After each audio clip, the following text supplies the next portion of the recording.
سب نظر آ گئے. اللہ اکبر، سبحان اللہ.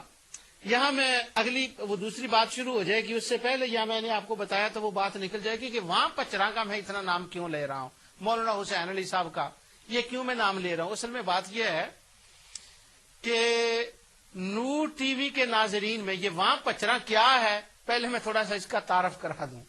یہ وہاں پچراں میاں والی، پاکستان کا میاں والی ایک ضلع ہے، اس کے گاؤں میں سے ایک چھوٹا سا گاؤں ہے. اب تو گاؤں نہیں، اب تو بڑا ہو گیا ہوگا، شاید قصبہ ہو گیا ہو. اتفاق یہ ہے کہ اس وہاں پچراں کے قریب ایک اور گاؤں تھا 20 چک، تو میری پیدائش وہاں کی ہے. تو اب اس حوالے سے یا اس اعتبار سے میں نے یہ چوز کیا کہ حافظ ابن تیمیہ اور درس و سندیہ کے اور شیخ بن باز کے تو حوالے چلتے ہی رہتے ہیں، میں دیتا رہتا ہوں اور آگے بھی میں دوں گا.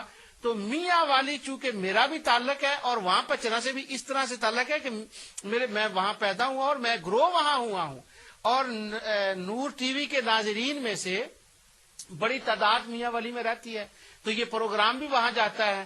تو وہاں کے ایک بندے کو یہ اتنی غلط فہمی ہوئی، اس نے یہ غلط فہمی شبہ آگے پھیلایا اور اٹک تک لوگوں کو اس نے شیخ القرآن بنا دیا. یہ آیت پڑھ کے یہ اور اس جیسی دوسری آیتیں جن کی میں آگے تلاوت کروں گا، وہ لسٹ میں نے لکھی اور سب کی اللہ تعالیٰ کی توفیق سے ان پر میں بات کروں گا. تو یہ وعدہ ہے. میرے والد صاحب رحمۃ اللہ علیہ، اللہ تعالیٰ ان پر کروڑ رحمت نازل فرمائے. ان کی دعاؤں سے یہاں پر میں حاضر ہوں، اپنی والدہ کی دعاؤں سے اللہ تعالیٰ ان پر رحمت نازل فرمائے. تو چونکہ میں چھوٹا تھا میاں والی سے، اس کے بعد شرف شریف میں پڑھنے کے لیے آ گیا. تو میرے والد صاحب رحمۃ اللہ علیہ نے جب کسی کو مثال دینی ہو نا کہ تجھے تو کچھ نہیں آتا، تو وہ کہا کرتے تھے کہ یوں لگتا ہے کہ تم وہاں پچراں کا رہنے والا ہے. یہ وجہ تھی میں نے وہاں پچراں کو چوز کیا ہے. یہ وجہ تھی. وہ ایک لڑکا تھا وہاں پر، تو وہ اس زمانے میں ولایت سے پڑھ کر یہاں انگلینڈ سے گیا، تو اس نے کوئی تھوڑی سی ایسی بات کر دی جو ماننے والی تھی، ماننے والی نہ تھی. تو میرے والد صاحب اس کو کہتے ہیں تو کہتا میں ولایت سے پڑھ کر آیا ہوں، میں تو لگتا تو وہاں پچراں میں نہیں گیا.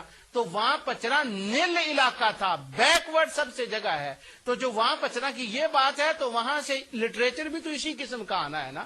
اور وہاں شیخ القرآن بنائے جاتے تھے، اور جو لوگ آتے تھے ان کو کہا جاتا تھا وہ شیخ القرآن ہے. سبحان اللہ. اس کی مثال میں آگے چل کر دیتا ہوں. تو ابد کا معنی یہ اللہ تعالیٰ کی ساری مخلوق ہے، جنات بھی ہیں، ملائکہ بھی ہیں، انسان بھی ہیں، حجر بھی ہیں، شجر بھی ہیں. اور یہ والجبال والشجر اللہ تعالیٰ نے ان کا نام لے دیا، تو سب کو ابد کہا جاتا ہے. تو یہاں سے انبیاء اور اولیاء کو مراد لینا یہ درست نہیں ہے. اب اس کے اندر یہ دوسرا لفظ جو ہے کہا گیا ہے کہ عباد امثالکم. وہ کہتے ہیں کہ ابد کے بعد لفظ امثالکم بھی آیا ہے کہ وہ تمہاری مثل ہیں. تو جب تمہاری مثل کہہ دی گیا تو لا محالہ نبی اور ولی ہو گئے، اور تو کوئی چیز ہو ہی نہیں سکتی.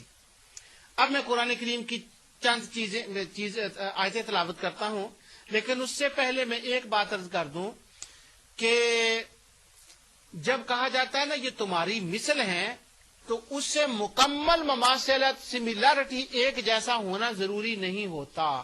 مثلا سورہ بقرہ کی آیت 183 میں اللہ تعالیٰ فرماتا ہے یا ایھا الذین آمنوا کتب علیکم الصیام کما کتب علی الذین من قبلکم لعلکم تتقون. اے ایمان والو، تم پر روزے فرض کیے گئے جیسے تم سے پہلے لوگوں پر فرض کیے گئے تھے.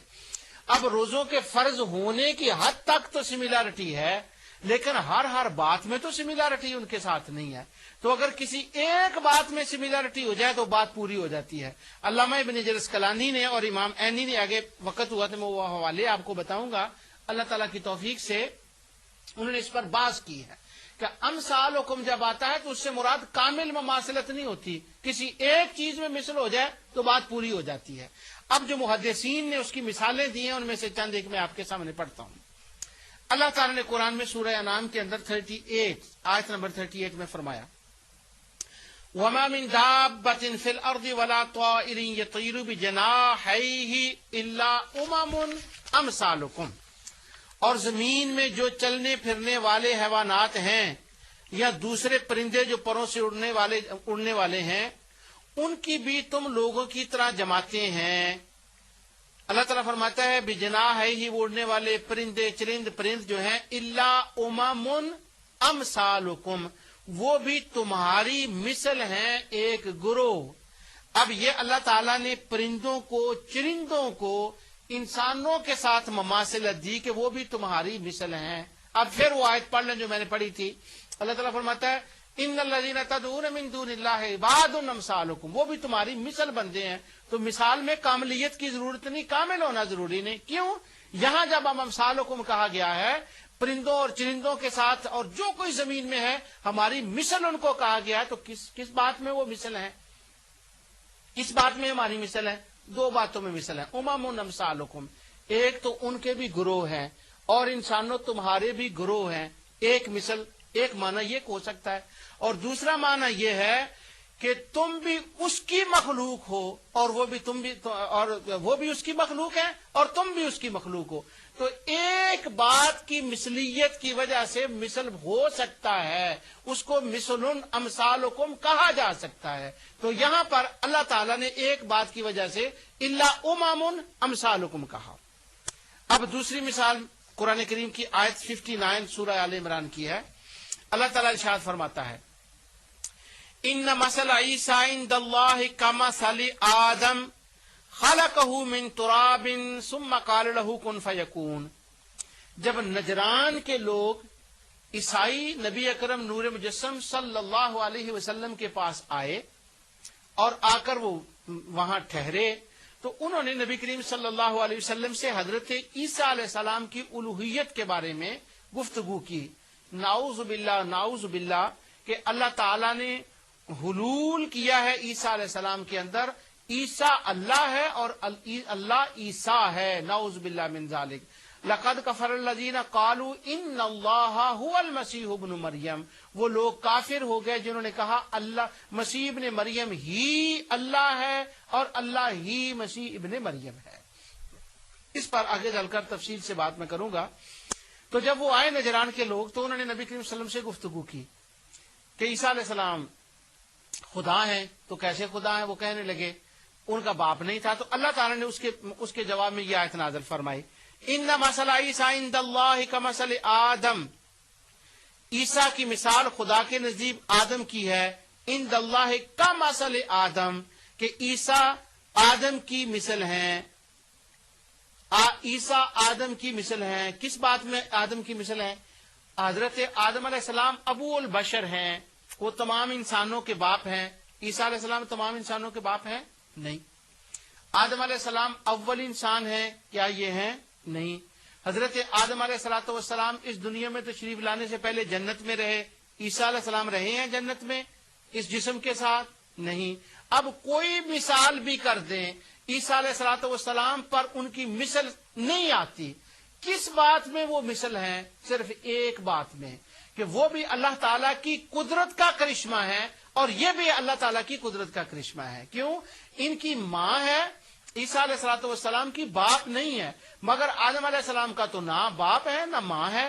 تو اگر یہ خدا ہونے کے مستحق ہیں تو آدم علیہ السلام تو زیادہ خدا ہونے کے مستحق ہیں. یہ ان کو مسئلہ سمجھا جا رہا ہے. لیکن جو مثل کہا جا رہا ہے کہ یہ آدم کی مثل ہے، کس معنی میں؟ وہ بھی خدا کی قدرت کی نشانی ہے، یہ بھی خدا کی قدرت کی نشانی ہے. ایک بات میں مثل اور اللہ تعالیٰ نے کمثل آدم عیسیٰ علیہ السلام کو فرما دیا. اور اوپر میں نے جو آیت تلاوت کی تھی اس کے اندر اللہ تعالیٰ نے فرمایا کہ تمام پرند چرند بھی تمہاری مثل ہیں. کس معنی میں؟ ایک بات میں. آگے دوسری آیت اللہ تعالیٰ ارشاد فرماتا ہے سورہ طلاق کے اندر، یہ سورہ آیت نمبر اس کی 12 ہے. اللہ تعالیٰ فرماتا ہے اللہ الذی خلق سبع سماوات ومن الارض مثلہن. اللہ ہی تو ہے جس نے 7 آسمان پیدا کیے اور اس کی مثل زمین نے. مثلہن اس کی مثل. اب آسمان اور چیز ہے، زمین اور چیز ہے، تو مثل کس بات میں آ گئی ان کے اندر؟ کس بات میں مثل آ گئی؟ ایک دن پاکستان میں ایک دارالعلوم تھا تو میں ٹیلی فون پر ان کو کچھ بتا رہا تھا تو یہ آیت آئی. تو وہاں وہ پڑھنے والے جو اسٹوڈنٹ تھے میں نے ان سے سوال کیا کہ اللہ تعالیٰ نے فرمایا کہ مثلہن زمین اور اس میں آسمان اور زمین میں مثل ہیں، دونوں کو اللہ تعالیٰ نے پیدا کیا ہے کہ آسمانوں کی مثل زمینیں ہیں، تو مثل کس بات میں ہے؟ حالانکہ آسمان